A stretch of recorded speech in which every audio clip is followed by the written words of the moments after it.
राम राम मंडळी, आज की ताजा खबर, आज की ताजा खबर, आज की ताजा खबर.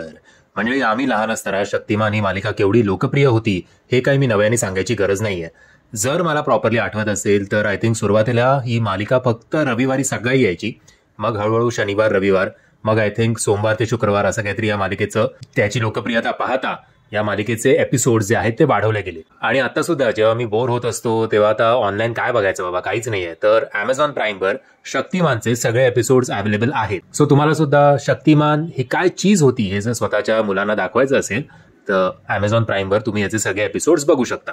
जेवढं मला आठवत आहे त्या काळानुसार व्हीएफएक्सचा वापर असो, स्पेशल इफेक्ट्स असो, मेकअप असो, सेट डिझायनिंग असो, खूप खर्च करून, म्हणजे आता आपण एक नेटफ्लिक्सची वेबसिरीज किंवा अमेझॉनची वेबसिरीज ज्या लेवलची असते त्या लेवलची ही मालिका त्यावेळेला झाली होती. आणि तेव्हा फक्त दूरदर्शनवर यायचं. सो दूरदर्शननी सुद्धा व्यवस्थित बजेट या मालिकेला दिलं होतं. इनफॅक्ट या मालिकेचं शूटिंग केल्यानंतर प्रॉपर त्या एपिसोडचं बॅकग्राऊंड म्युझिक आणि सगळं मिक्स झाल्यानंतर डब सुद्धा केले जायचे.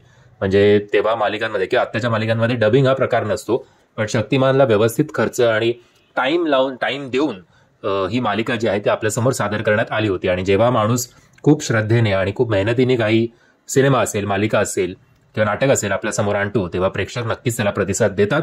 जो प्रतिसाद या मेन शक्तिमान जे आहेत आपले मुकेश खन्ना यांना त्यावेळेला दिला होता प्रेक्षकांनी. आणि आय थिंक 4-5 महिन्याआधी मुकेश खन्ना यांनी सांगितलं होतं की शक्तिमानवर आधारित एक सिनेमा सुद्धा येतोय आणि या सिनेमाला वेळ लागेल, कारण जोपर्यंत ते कन्व्हिन्स नाही तोपर्यंत तो सिनेमा आपल्या भेटीला येणार नाही. एनिवेज, या सिनेमा बरोबर सोनी सारखं एक मोठं प्रोडक्शन हाऊस त्याच्या पाठीशी आहे. आणि त्याचबरोबर नाडियाडवाला ग्रँडसन, म्हणजे नाडियाडवालाचं तर आय थिंक ओव्हरऑल 3 पिढी आता प्रोडक्शन हाऊसमध्ये. आता त्यांची साजिद नाडियाडवाला ही आय थिंक त्यांची तिसरीच पिढी आहे बहुतेक. आणि जवळपास आजोबा, बाप आणि आता स्वतः साजिद नाडियाडवाला यांनी मिळून 150 ते 200 सिनेमे आरामात प्रोड्यूस केलेले आहेत. सो 3 पार्ट्समध्ये आपल्याला हा सिनेमा बघायला मिळणार आहे. हा ट्रिलॉजी असणार आहे. एका पार्टमध्ये हा सिनेमा संपणार नाहीये. आता रणवीर सिंगचं सिलेक्शन बघता असं कन्फर्म न्यूज येत आहेत की रणवीर सिंग या सिनेमामध्ये आपल्याला मुख्य भूमिकेत दिसणार आहेत.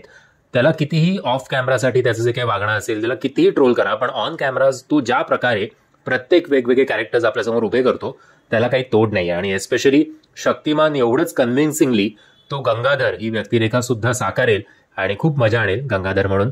आणि त्याचबरोबर या सिनेमाचे डिरेक्टर जे असणार आहेत ते मिन्नाल मुराली या सिनेमाचे स्वतः डिरेक्टर आहेत. सुपर हिरो जर पहिल्यांदा इंडियन सिनेमामध्ये कोणी ट्राय केलं असेल तर या सिनेमाच्या डिरेक्टरनी. आणि मिन्नाल मुरली हा नेटफ्लिक्सवर सिनेमा आहे, तुम्ही बघू शकता. बऱ्यापैकी चांगलं कमी बजेटमध्ये यांनी आपल्यासमोर सुपर हिरो प्रेझेंट करण्याचा प्रयत्न केला होता. आय थिंक लॉकडाऊन संपल्यानंतरच आपल्याला नेटफ्लिक्सवर हा सिनेमा बघायला मिळाला होता.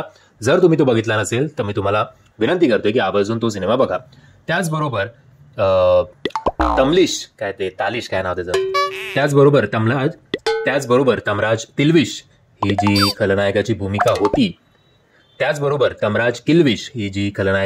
होती तो मिन्नल मुरली या सिनेमाचा नायक टॉविनो थॉमस साकारणार आहे असे सुद्धा आपल्यासमोर रुमर्स आहेत. सो मंडळी, तुम्ही हा सिनेमा बघण्यासाठी किती एक्सायटेड आहात हे कमेंटच्या माध्यमातून कळवा. आणि शक्तिमानची काही आठवण, त्या मालिकेची तुमच्या लहानपणीतली आठवण तुम्हाला काही आत्ता आठवत असेल तर ते सुद्धा आम्हाला कमेंटच्या माध्यमातून कळवलं तरी चालेल. आणि जर तुम्हाला हा व्हिडिओ आवडला असेल तर प्लीज या व्हिडिओला लाईक, शेअर आणि चॅनलला सबस्क्राईब करायला विसरू नका. जय हिंद, जय महाराष्ट्र.